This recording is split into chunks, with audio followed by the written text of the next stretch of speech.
Boundary family, কালকে তো update পেয়েই গেছো। মা হসপিটালে কালকে মোটামুটি ট্রিটমেন্টে গিয়ে ফার্স্ট এডটা করিয়ে একটা স্টেবল অবস্থায় একটা এসি অ্যাম্বুলেন্স ডেকে অক্সিজেন সাপোর্ট নিয়ে বিআরসি নিয়ে গিয়ে অ্যাডমিট হয়ে গেছে।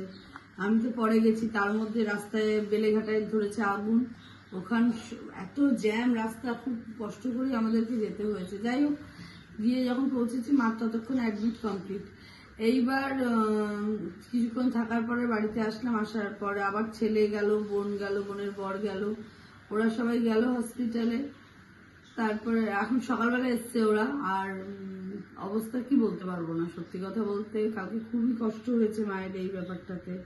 কালকে যেন খুব বেশি বাড়াবাড়ি, দিনে দিনে যেন ডিটোরেট করছে এরকম অবস্থা লাগছে দেখে। যাই হোক, বলছে পটাশিয়াম বেড়ে গেছে যার জন্য এটা হয়েছে। এখন দেখি বাবা যাবে সকালবেলা আর আমি যাবো 2-2:30টার সময়।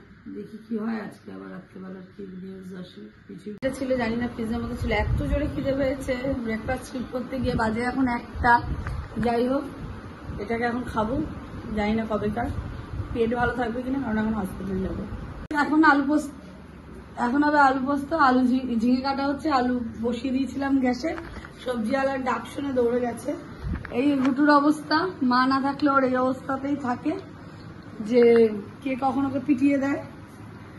বাবা গেছে গিয়ে হসপিটালে, আমি যাবো একটু বাদে। এখন বাজে 12টা 20। প্রচুর জোর খিদে পেয়ে গেছে। খাওয়াটা এই আলু পোস্ত হলে খাবার খাবো। যাই হোক,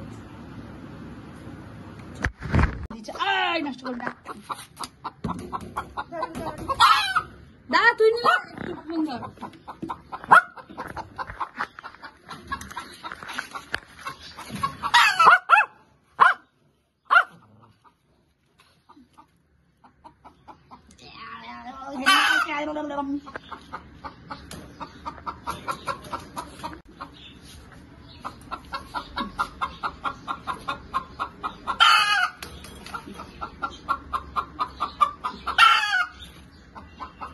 মুরগির খাওয়া দাওয়া হয়ে গেল। চলো চলো, কেটে বললাম। আজকে আমি এমন আলু পোস্ত বানিয়েছি, ছিঁড়ি দেখে ভালো লাগছে, কিন্তু এক ফোঁটা কিন্তু নুন হয়নি। যাই হোক, ভাত খেতে হবে, পেটে ব্যথা করছে এখন চিন্তা করলে। ডাল, মাছ আর কি আছে, আর কিছু নেই। আর কই গেল পেঁয়াজ। বেশ, এখন আমরা একটু খেয়ে নিই, কমপ্লিট করি লাঞ্চ। ঘড়িতে বাজে, ও বাবা সেই 2:20, দেরি হয়ে গেল। চলো, তো ভালো আলু পোস্ত রান্না করেছি না, মানে 20 বছরের অভিজ্ঞতা এই আলু পোস্ত, নুন ছাড়া চিনি দিয়ে। এখন যতই নুন মারছি রান্নায়, নুনটা হচ্ছে না।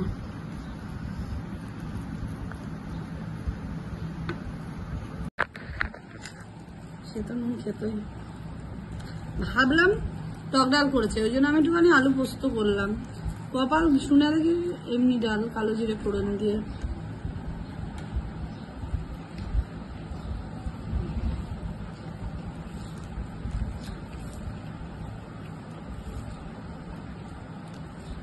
নুনটাই মাখা হচ্ছে না, চিনি দিয়ে ভাত মাখছে যেন মনে হচ্ছে। অনেকদিন পর আমরা লোকাল ট্রেনে জার্নি করছি, বেশ মজা লাগছে। দুজনে দিতে হচ্ছে পাগল ছাগল যাচ্ছিল, পরিচয় করছিলাম, ভালো লাগছে ওগুলো দেখতে। এই যে আমার বোনের অবস্থা, এখন নেবেই একটা কোল্ড ড্রিঙ্কস খাওয়া পেয়ে গেল। আর এখন তো মানে যাই হোক, যাই আবার নেবে আরেকটা খাবার প্রস্তাব হয়েছে। এখন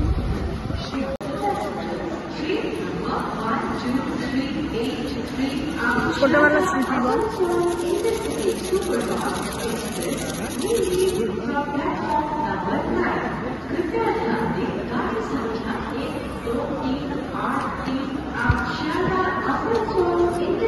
सुपरफास्ट एक्सप्रेस प्लेटफॉर्म क्रमांक 9 से रवाना हुई। অনুগ্রহ করে শুনবেন গাড়ির সংখ্যা 1, 2, 3, 8, 3, 8 Sealdah Asansol intercity superfast express 9 নম্বর প্ল্যাটফর্মে ছাড়বে। For the kind attention of the passengers, train number 13179 আমাকে বেরোটা কিন্তু দাঁড়াও। তুমি আমাকে মারবে না কিন্তু, আমি ভিডিও তুলে নিচ্ছি। আমাদের একটা ভিডিও আপনি সব শরীরে ভিডিও তুলতে পারেন। না না, আমি শুধু ওইটুকুনি ইয়ে করবো। কেসটা কি হয়েছে, কলকাতা মিউনিসিপাল থেকে জল আসছে না। আচ্ছা, না না, জল ফলে ব্যাপার নেই আমার কোনো। না না, কত বড় গন্ধ মূর্খ আমায় কি বলছে, আমাকে বলছি কি জলের মধ্যে আমি জল জিরা দিয়েছি, জল জিরা দেওয়ার জলটা খোলা হয়ে গেছে। হ্যাঁ, এবার আমায় কি বলছে জল জিরা দেওয়ার পর জলটা খোলা হলো কেন, আমি আর পেছন পেছন বাইরে গেছি, ঠিক আছে, জল জিরা দেওয়ার পর জলটা খোলা হয়েছে কেন, জল জিরা দেওয়ার পর জল খোলা হয়েছে কেন, টেনে আনিনি বলে একে এই অবস্থা। তারপরে আবার আমাদের এক দিদির সঙ্গে পরিচিত, সে দিদি আবার টাকা চেয়ে বসছে।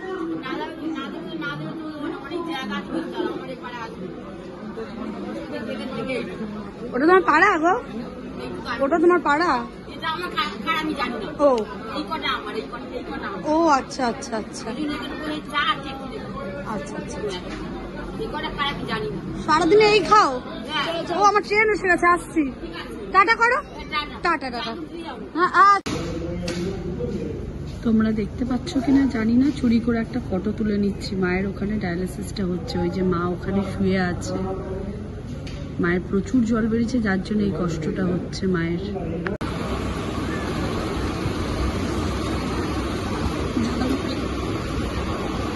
তুলে নে।